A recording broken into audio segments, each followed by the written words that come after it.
तो चलिए वीडियो की शुरुआत करते हैं और अब हम समझते हैं संसद के बारे में। तो संसद के 3 महत्वपूर्ण अंग हैं।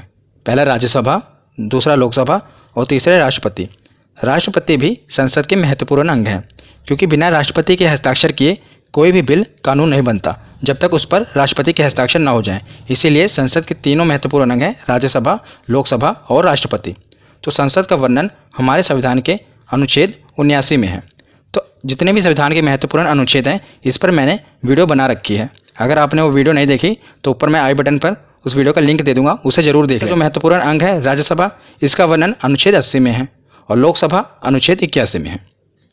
उसके बाद आप ये जो नीचे देख रहे हैं इमेज, ये संसद भवन की है। ये संसद भवन के ऊपर की इमेज है। तो ये जो पूरी बिल्डिंग है, इसी को हम संसद भवन कहते हैं। तो संसद जो पूरी बिल्डिंग है, इसी को संसद भवन कहते हैं। और इसी में ये है लोकसभा, और इधर ये जो देख रहे हैं ये है राज्यसभा, और ये वाला एरिया है, ये लाइब्रेरी है संसद भवन के अंदर। और बीच में जो आप ये देख रहे हैं ये है सेंट्रल हॉल। तो ये जो आप देख रहे हैं ये पूरी बिल्डिंग है, और इसी के अंदर है लोकसभा, इसी के अंदर है राज्यसभा, और बीच में है सेंट्रल हॉल। तो जो संविधान के जो हमारा संविधान का निर्माण हुआ, जो संविधान सभा की बैठक हुई थी, वो कहाँ पर हुई थी? तो इसी सेंट्रल हॉल में हुई थी। और सेंट्रल हॉल में ही जैसे किसी विदेशों के प्रतिनिधि आते हैं, मतलब मान लीजिए अमेरिका के राष्ट्रपति आए, उन्हें हमारे संसद भवन में भाषण देना है, तो भाषण कहाँ देंगे? ना तो वो लोकसभा में भाषण देंगे, ना राज्यसभा में भाषण देंगे, वो भाषण देंगे सेंट्रल हॉल में। तो आपको मैंने पूरा स्ट्रक्चर बता दिया कि ये पूरी बिल्डिंग को संसद भवन कहते हैं, और इसी में है लोकसभा, राज्यसभा और सेंट्रल हॉल, और ये है लाइब्रेरी। हम संसद के बारे में पढ़ते हैं डिटेल में। तो संसद को ही पार्लियामेंट कहते हैं इंग्लिश में, और इसका उल्लेख अनुच्छेद 79 में है, जैसा कि मैंने आपको बताया। तो पार्लियामेंट जो शब्द है ये फ्रेंच भाषा से लिया गया है। कई बार पूछा गया है कि जो पार्लियामेंट शब्द है कहाँ से लिया गया है, किस भाषा से लिया गया है? तो ये फ्रेंच भाषा से लिया गया है। और संसद की जननी ब्रिटेन को कहते हैं। ब्रिटेन से ही हमने संसदीय प्रणाली ली है, और इसी को संसद की जननी कहते हैं। और संसद के कितने अंग होते हैं, यानी कि कितने पार्ट्स होते हैं? तो इसके 3 भाग होते हैं, मैंने आपको बताया, एक राज्यसभा, लोकसभा और राष्ट्रपति।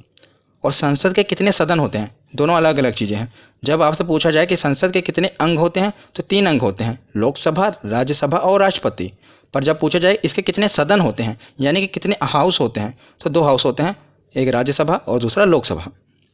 और जो भारतीय संसद भवन है, इसका निर्माण किसने कराया था? तो एडविन लुटियंस और हर्बर्ट बेकर ने ही जो भारतीय संसद है, पार्लियामेंट का हमारे डिज़ाइन तैयार किया था। किसने? एडविन लुटियंस और हर्बर्ट बेकर। संसद में भाषण देने वाले अमेरिकी राष्ट्रपति, कई बार एग्जाम में पूछा गया है कि कौन से अमेरिका के राष्ट्रपति हैं जिन्होंने भारत के संसद भवन में भाषण दिया। तो टोटल ये 4 हैं, आपको चारों याद रखने हैं। तो सबसे पहले हैं डी आइजनहोवर। ये 1959 में इन्होंने भारत का दौरा किया और भारतीय संसद भवन में भाषण दिया। तो भारतीय संसद भवन में इन्होंने भाषण कहाँ दिया बताइए, लोकसभा में या राज्यसभा में? तो मैंने जैसे कि वीडियो की शुरुआत में ही बताया था कि कोई भी विदेशी प्रतिनिधि हो आए, जब वो भारत में भारतीय संसद भवन में भाषण देता है तो कहाँ पर देता है? सेंट्रल हॉल में देता है, ना कि लोकसभा और राज्यसभा में। तो सबसे पहले कौन आए थे? डी आइजनहोवर, और ये कब आए थे? 1959 में। उसके बाद दूसरा दौरा जिमी कार्टर ने किया 1978 में, और 1978 में इन्होंने भी भारतीय संसद भवन में भाषण दिया। उसके बाद नेक्स्ट है बिल क्लिंटन, ये आए थे 2000 में। 2000 में इन्होंने भारत का दौरा किया और भारतीय संसद भवन में भाषण दिया। और नेक्स्ट है बराक ओबामा, ये सन 2010 में जब आए थे, मतलब मनमोहन सिंह के समय, तो इन्होंने भारतीय संसद भवन में भाषण दिया था। तो आपको ये चारों याद रखने हैं। पहले हैं डी आइजनहोवर, दूसरे हैं जिमी कार्टर, और तीसरे हैं बिल क्लिंटन, और चौथे बराक। उसके बाद नेक्स्ट हम देखते हैं संसद के सत्र। तो संसद के सत्र टोटल कितने होते हैं? तो साल भर में संसद के 3 सत्र होते हैं। पहला बजट सत्र, दूसरा मानसून सत्र, और तीसरा शीतकालीन सत्र। तो जो बजट सत्र होता है ये कब होता है? तो ये फरवरी से लेकर मई तक होता है। इसे बजट सत्र क्यों कहते हैं? क्योंकि इसी सत्र में भारत का बजट पेश किया जाता है, इसीलिए इसे बजट सत्र कहते हैं। दूसरा होता है मानसून सत्र, ये होता है जुलाई से लेकर सितंबर तक। और तीसरा होता है शीतकालीन सत्र, ये होता है नवंबर से लेकर दिसंबर तक। और जब पूछा जाए कि सबसे बड़ा सत्र कौन सा होता है, तो बजट सत्र, इसका समयकाल ज़्यादा है, फरवरी से लेकर मई तक। और सबसे छोटा सत्र कौन सा होता है? तो ये शीतकालीन सत्र, नवंबर से दिसंबर तक। ये तीनों याद रखिए। तो संसद भवन के बारे में बस हमें उतना ही पढ़ना था। अब हम पढ़ते हैं लोकसभा और राज्यसभा के बारे में।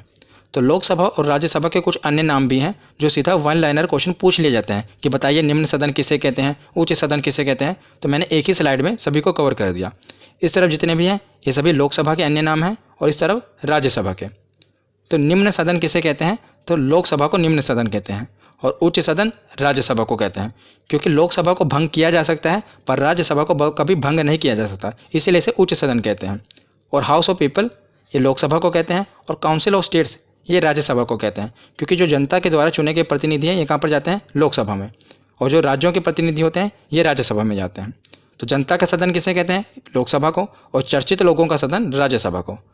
प्रथम सदन किसे कहते हैं, लोकसभा को। द्वितीय सदन किसे कहते हैं, तो राज्यसभा को, क्योंकि जो जनता के प्रतिनिधि होते हैं वो लोकसभा में बैठते हैं, जो जिन्हें डायरेक्ट जनता चुनती है वो लोकसभा में जाते हैं, और राज्यसभा का अलग से चुनाव होता है, मैं आगे आपको वीडियो में बताऊंगा। इसलिए जो प्रथम सदन कहते हैं ये लोकसभा को कहते हैं, और द्वितीय सदन राज्यसभा को कहते हैं। अस्थायी सदन कौन सा होता है, तो लोकसभा ही अस्थायी सदन है, और स्थायी सदन राज्यसभा। ये कई बार एग्जाम में पूछा जाता है, वेरी वेरी इंपॉर्टेंट, कि अस्थायी सदन किसे कहते हैं, तो लोकसभा को, और स्थायी राज्यसभा को। स्थायी सदन राज्यसभा को क्यों कहते हैं, क्योंकि इसे कभी भंग नहीं किया जा सकता। और उसके बाद युवाओं का सदन लोकसभा को, और बड़ों का सदन तो राज्यसभा को। ये कुछ अन्य नाम हैं जो कई बार एग्जाम में पूछे गए। हमने लोकसभा और राज्यसभा के अन्य नामों के बारे में पढ़ लिया। अब हम देखते हैं कि लोकसभा में सदस्यों की संख्या कितनी होती है। लोकसभा में अधिकतम सदस्य कितने होते थे, अधिकतम हो सकते थे 552, जिसमें से 550 राज्यों और केंद्र शासित प्रदेशों से चुनकर आते थे, जिन्हें हम वोट देकर लोकसभा में भेजते थे, और 2 एंग्लो इंडियन होते थे जिन्हें राष्ट्रपति मनोनीत करते थे। 550 का चुनाव होता था और 2 राष्ट्रपति द्वारा मनोनीत किए जाते थे। तो 550 में से 530 राज्यों से आते थे सदस्य, और 20 केंद्र शासित प्रदेशों से। तो ये एंग्लो इंडियन क्या होते हैं ये भी मैं आपको आगे बताऊंगा। अभी पर हाल ही फिलहाल में संविधान में एक संशोधन हुआ। तो संविधान संशोधन 104 के अंतर्गत क्या हुआ कि जो एंग्लो इंडियन थे इनका आरक्षण अब खत्म कर दिया गया लोकसभा से। तो जो पहले जो 2 सदस्य होते थे जिन्हें राष्ट्रपति मनोनीत करते थे, इनका आरक्षण क्या कर दिया गया, लोकसभा से खत्म कर दिया गया। तो अब पूछा जाए कि इनका आरक्षण खत्म करने के बाद अब लोकसभा में अधिकतम सदस्यों की संख्या कितनी है, तो कितनी हो सकती है, तो 550 हो सकती है, जिसमें से 2 तो खत्म हो गए तो बचे 550। तो टोटल ये 550 अब अधिकतम सदस्य हो सकते हैं, जिसमें से 530 राज्यों द्वारा और 20 केंद्र शासित प्रदेशों द्वारा। तो एंग्लो इंडियन कौन होते हैं मैं आपको बताता हूँ। तो जिनके पिता दादा परदादा यूरोप के यानी कि अंग्रेज हो, और जो उनकी माँ हो भारतीय हो, तो उनकी जो संतान होगी वो एंग्लो इंडियन कहलाएगी। मतलब जब अंग्रेज भारत में रहते थे तो उन्होंने जब भारतीय महिला से विवाह कर लिया, तो जो इन दोनों से जो संतान हुई वो क्या कहलाई, एंग्लो इंडियन कहलाई। मतलब पिता तो है अंग्रेज पर माँ भारतीय है, तो इनकी संतान क्या कहलाएगी, एंग्लो इंडियन कहलाएगी। तो अभी तक क्या होता था कि लोकसभा में 2 एंग्लो इंडियन को राष्ट्रपति मनोनीत करते थे, इनका आरक्षण था। पर अभी संविधान संशोधन 104 के अंतर्गत एंग्लो इंडियन की सीट का जो आरक्षण है इसे खत्म कर दिया गया है। तो पहले 552 अधिकतम सदस्य हो सकते थे, अब 2 एंग्लो इंडियन को खत्म कर दिया गया सदस्यता। तो अब कितने हो गए, तो अधिकतम कितने सदस्य हो सकते हैं, हम 550 हो सकते हैं। आशा करता हूं आपको डायग्राम से क्लियर होगा। अधिकतम सदस्यों की संख्या तो हमने देख ली। अब हम देखते हैं कि लोकसभा में वर्तमान सदस्यों की संख्या कितनी है।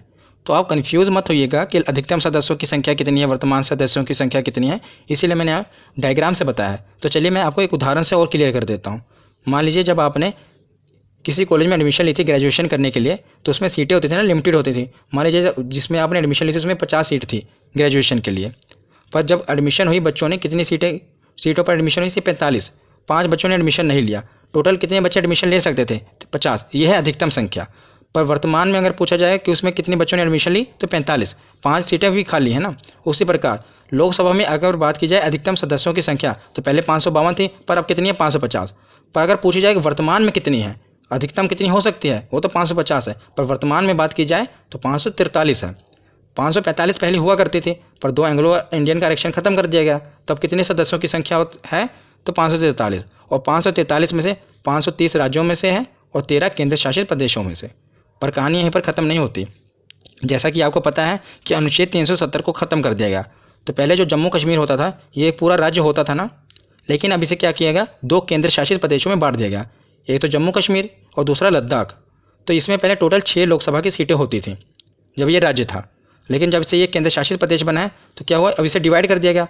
5 जो सीटें हैं लोकसभा की ये जम्मू कश्मीर प्रदेश के पास है और एक लद्दाख के। तो अभी ये घोषित है, याद रखिएगा, जब से ये केंद्र शासित प्रदेश बना है अभी चुनाव नहीं हुआ। जब 2019 में चुनाव हुआ था तो ये राज्य था।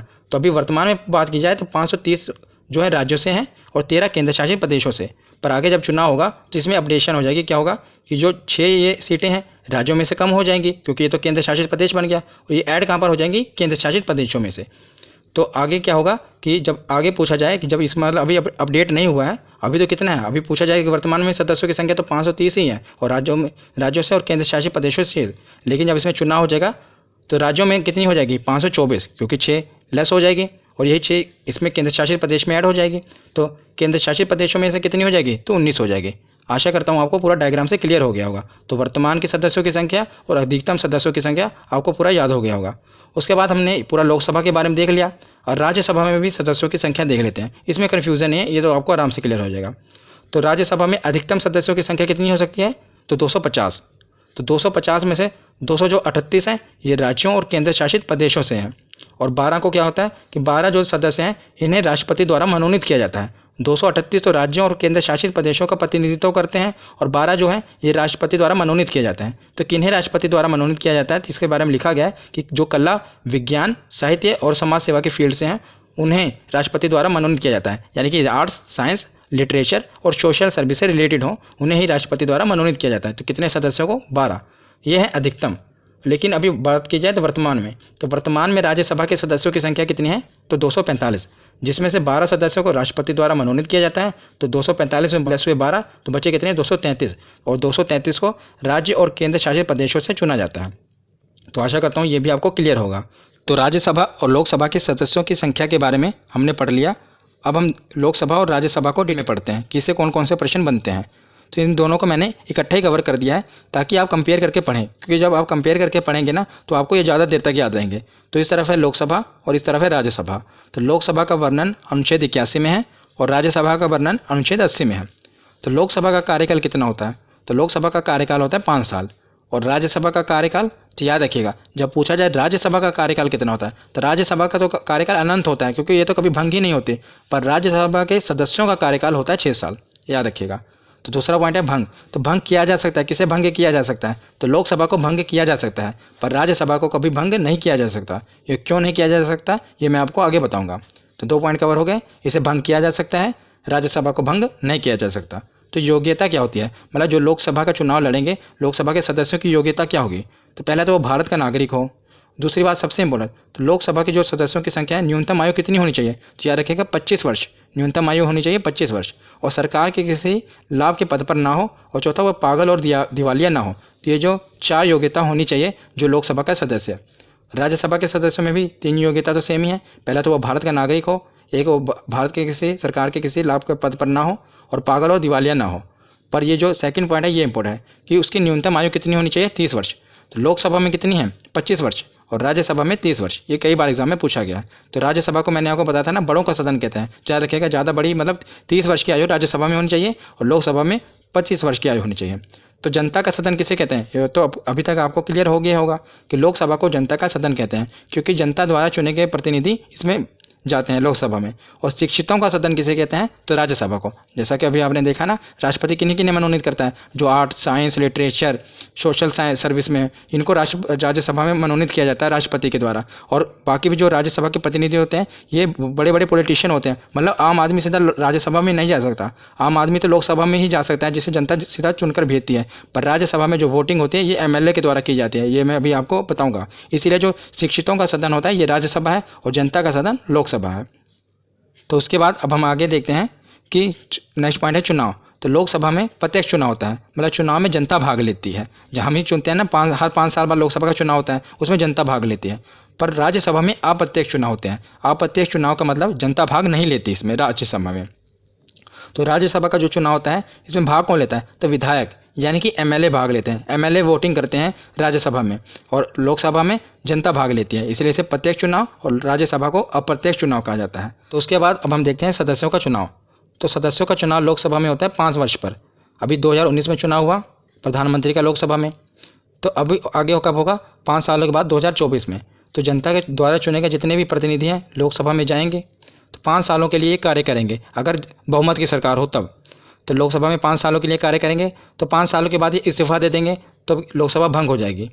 पर राज्यसभा के केस में ऐसा नहीं होता, राज्यसभा कभी भंग नहीं होती। इसे बहुत ही व्यवस्थित तरीके से इसका चुनाव कराया जाता है। तो प्रत्येक 2 वर्ष पर 1/3 सदस्यों का चुनाव होता है राज्यसभा में। तो इनका कार्यकाल तो मैंने आपको बताया पीछे कि 6 सालों का होता है, पर इनका जो चुनाव होता है वो प्रत्येक 2 वर्ष में होता है। ये कैसे, ये मैं आपको अभी एग्जाम्पल से बताता हूँ। मान लीजिए पूरा राज्यसभा है, इसे 3 भागों में बांट दिया जाता है, क्योंकि देखा मैं ऊपर लिखा ना 1/3 सदस्यों का चुनाव होता है। तो ये मतलब कि 1/3 सदस्यों का पहले चुनाव होगा, मतलब इसे 3 भागों में बांट दिया गया।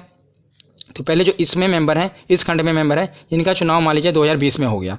उसके बाद अगले 1/3 सदस्यों का चुनाव कब होगा? 2 सालों बाद 2022 में। तो अब जो इस खंड में बैठे हैं इनका चुनाव हो गया। उसके अगले 2 सालों बाद 2024 में तो जो इस खंड में बैठे हैं अब इनका चुनाव हो गया। तो 2-2 सालों बाद क्या हुआ, एक एक तिहाई सदस्यों का चुनाव हो गया। तो उसके बाद अब वापस फिर ऊपर आएंगे 2020 वाले में, तो अब इसमें 2020, 22, 24 हो गया था, अब 2026 में इनका चुनाव होगा। तो जो इस तरफ के मेंबर थे, देखिए इन्होंने 6 साल पूरा काम किया ना, 2020 से लेकर 2026 तक, इसी तरह आगे चलता रहता है। तो इस तरह इनका चुनाव चलता है। तो इसमें कभी राज्यसभा कभी भंग नहीं होती, क्योंकि जब इस तरफ एक तिहाई सदस्यों का चुनाव हो रहा होता है तो 2 तिहाई सदस्य तो होते ही हैं ना, उनका कार्यकाल अभी बचा ही होता है। तो इस तरह राज्यसभा कभी पूरी तरह से भंग नहीं होती। आशा करता हूँ आपको इसी सभा और राज्यसभा के बारे में हमने पढ़ लिया। अब हम देखते हैं लोकसभा के पदाधिकारी के बारे में। तो लोकसभा के पदाधिकारी का वर्णन संविधान के अनुच्छेद 93 में है। तो लोकसभा के पदाधिकारी कौन कौन है, तो अध्यक्ष और उपाध्यक्ष, जिस प्रकार स्कूल में प्रिंसिपल और वाइस प्रिंसिपल होते हैं ना, पूरे स्कूल का संचालन करते हैं, उसी प्रकार लोकसभा के जो कार्य हैं इसका संचालन कौन करता है, तो अध्यक्ष करता है। तो सबसे पहले हम देखते हैं प्रोटेम स्पीकर, कि आखिर प्रोटेम स्पीकर कौन होता है। तो ये लोकसभा का अस्थायी अध्यक्ष है और प्रोटेम स्पीकर को राष्ट्रपति नियुक्त करता है। जब चुनाव होते हैं, जैसे अभी 2019 में चुनाव हुआ, हमने लोकसभा में सदस्यों को भेजा, कितने अभी मैंने आपको बताया कि वर्तमान में कितने हैं, तो 543 है। तो 543 जब सदस्य लोकसभा में जाएंगे तो इनको शपथ दिलाएगा कोई ना कोई। तो इसके लिए क्या करते हैं, राष्ट्रपति पहले एक प्रोटेम स्पीकर को नियुक्त कर देते हैं कि भाई जितने भी अब सदस्य हैं इनको आप शपथ दिलाओ। तो सबसे पहले प्रोटेम स्पीकर क्या होता है, इसका काम क्या होता है कि लोकसभा के जितने भी नए सदस्य हैं इनको शपथ दिलाता है, उनके मतलब सदस्यता के लिए, लोकसभा की सदस्यता के लिए। जब शपथ दिला देते हैं उसके बाद प्रोटेम स्पीकर का जो है काम खत्म हो जाता है, तो इसीलिए उन्हें अस्थायी अध्यक्ष कहा जाता है। तो वर्तमान में प्रोटेम स्पीकर कौन थे, तो वीरेंद्र कुमार थे। याद रखिएगा, पूछा जाएगा ये एग्जाम में, ज़्यादातर पूछा भी गया अभी एसएससी के एग्जाम में कि वर्तमान में प्रोटेम स्पीकर कौन थे 17वीं लोकसभा में, तो वीरेंद्र कुमार थे, याद रखिएगा। तो अब हम देखते हैं अध्यक्ष और स्पीकर के बारे में लोकसभा के। तो लोकसभा के अध्यक्ष का चुनाव लोकसभा के सदस्यों द्वारा किया जाता है। तो पहले प्रोटेम स्पीकर जितने भी नए सदस्य होते हैं लोकसभा के उन्हें शपथ दिलाते हैं। उसके बाद जब वो सदस्य बन जाते हैं लोकसभा के, तो वो क्या करते हैं, अपने में ही लोकसभा का एक अध्यक्ष का चुनाव कर लेते हैं। तो जो लोकसभा के अध्यक्ष का चुनाव होता है ये लोकसभा के सदस्यों द्वारा ही किया जाता है। और याद रखिएगा कि लोकसभा के अध्यक्ष के रूप में इन्हें अलग से शपथ नहीं लेना पड़ता। एक बार तो इन्हें प्रोटेम स्पीकर शपथ दिला देते हैं ना लोकसभा के सदस्य की, उसके बाद जब ये अध्यक्ष बनते हैं तो इन्हें अलग से फिर लोकसभा के अध्यक्ष के रूप में कोई शपथ लेना नहीं पड़ता। एग्जाम में पूछा जाता है कि लोकसभा के अध्यक्ष के रूप में शपथ लेना पड़ता है, तो याद रखिएगा नहीं लेना पड़ता। और अध्यक्ष जो है लोकसभा के, ये अपना त्यागपत्र, मान लीजिए बाद में जब अपना ये जो त्यागपत्र देते हैं, इस्तीफा देते हैं, तो किसे देते हैं, तो उपाध्यक्ष को देते हैं। याद रखिएगा, अध्यक्ष किसको देते हैं, तो उपाध्यक्ष को। अगर मान लीजिए उपाध्यक्ष को इस्तीफा देना तो वो किसे देंगे, तो वो अध्यक्ष को देंगे। ये दोनों एक दूसरे को अपना इस्तीफा देते हैं। और बात करें वर्तमान में लोकसभा के अध्यक्ष कौन है, तो याद रखिएगा ओम बिरला, ये वर्तमान में लोकसभा के अध्यक्ष हैं। तो अब हम नेक्स्ट देखते हैं लोकसभा के अध्यक्ष के कार्य और अधिकार। तो पहला पॉइंट है कि लोकसभा के सभी कार्यों का सही रूप से संचालन करना और नियंत्रण करना, ये किसका काम है, लोकसभा के अध्यक्ष का। दूसरा पॉइंट है कि लोकसभा का अध्यक्ष ही संयुक्त अधिवेशन की अध्यक्षता करता है। जब मतलब कोई भी बिल हो जिस पर चर्चा करना बहुत ही महत्वपूर्ण हो, तो लोकसभा और राज्यसभा का संयुक्त अधिवेशन बुलाया जाता है। और जो संयुक्त अधिवेशन बुलाया जाता है इसकी अध्यक्षता कौन करता है, तो लोकसभा का अध्यक्ष ही इसकी अध्यक्षता करता है। तीसरा पॉइंट है कि जब किसी विधेयक पर निर्णय न निकल पा रहा हो तो लोकसभा का अध्यक्ष निर्णायक मत दे सकता है। बहुत इंपॉर्टेंट है। मान लीजिए लोकसभा में कोई बिल आया जिस पर वोटिंग चल रही हो और 50% वोटिंग उसके फेवर में हो और 50% वोटिंग उसके फेवर में ना हो, तो अब निर्णायक मत कौन दे सकता है, तो लोकसभा का अध्यक्ष निर्णायक मत दे सकता है। मान लीजिए उसने अपने वोटिंग जो है लोकसभा के अध्यक्ष ने फेवर में दे दी तो ये बिल पास हो जाएगा। अगर फेवर में उन्होंने वोटिंग नहीं दी तो ये बिल पास नहीं होगा। तो निर्णायक मत कौन दे सकता है, तो लोकसभा का अध्यक्ष दे सकता है, जब मान लीजिए बिल 50-50 वाली पोजीशन में आ जाए तब। तो फोर्थ पॉइंट है धन विधेयक का निर्धारण लोकसभा का अध्यक्ष करता है। तो धन विधेयक क्या है, ये मैंने संविधान के महत्वपूर्ण अनुच्छेद वाली वीडियो में बता रखा है, आप वो वीडियो जरूर देख लेना। नेक्स्ट पॉइंट है कि अगर लोकसभा का कोई अध्यक्ष 60 दिनों तक बिना अनुमति लिए संसद के अधिवेशन से अनुपस्थित रहता है तो उसकी सदस्यता को समाप्त किया जा सकता है। तो लोकसभा का अध्यक्ष जो है उसकी सदस्यता को समाप्त कर सकता है, मतलब सदन उसकी अध्यक्षता को समाप्त कर सकता है कि कोई भी मान लीजिए जो सदस्य है लोकसभा का वो 60 दिनों तक बिना अनुमति लिए संसद का अधिवेशन है उसमें अनुपस्थित रहता है। अगर अनुमति ले ली फिर तो कोई बात नहीं है, अगर अनुमति नहीं ली, अगर लगातार 60 दिनों तक अधिवेशन में भाग नहीं लिया तो उसकी सदस्यता को खत्म किया जा सकता है। ये भी लोकसभा के अध्यक्ष में पावर है, ठीक है, याद रखिएगा। उसके बाद ये दो काफ़ी इंपॉर्टेंट है, काफ़ी बार एग्जाम में पूछे गए हैं कि पहले लोकसभा के अध्यक्ष कौन थे, तो गणेश वासुदेव मावलंकर ये पहले लोकसभा के अध्यक्ष थे। और पहली महिला अध्यक्ष कौन थी, तो मीरा कुमार, कुमारी नहीं है, याद रखिएगा कुमार है, मीरा कुमार ये पहली महिला अध्यक्ष थी लोकसभा के पदाधिकारी के बाद। अब हम देखते हैं राज्यसभा के पदाधिकारी के बारे में। तो राज्यसभा का पदाधिकारी का वर्णन अनुच्छेद 89 में है। तो लोकसभा का पदाधिकारी कौन होते थे, अध्यक्ष और उपाध्यक्ष, और राज्यसभा के पदाधिकारी होते हैं सभापति और उपसभापति। तो अब हम देखते हैं सभापति के बारे में। तो भारत का उपराष्ट्रपति ही राज्यसभा का सभापति होगा। माफ़ कीजिएगा, मैंने यहाँ पर गलती से राष्ट्रपति लिख उठा, पर यहाँ पर उपराष्ट्रपति आएगा। भारत का उपराष्ट्रपति ही राज्यसभा का सभापति होगा और सभापति संसद का सदस्य नहीं होता। ये बहुत इंपॉर्टेंट है।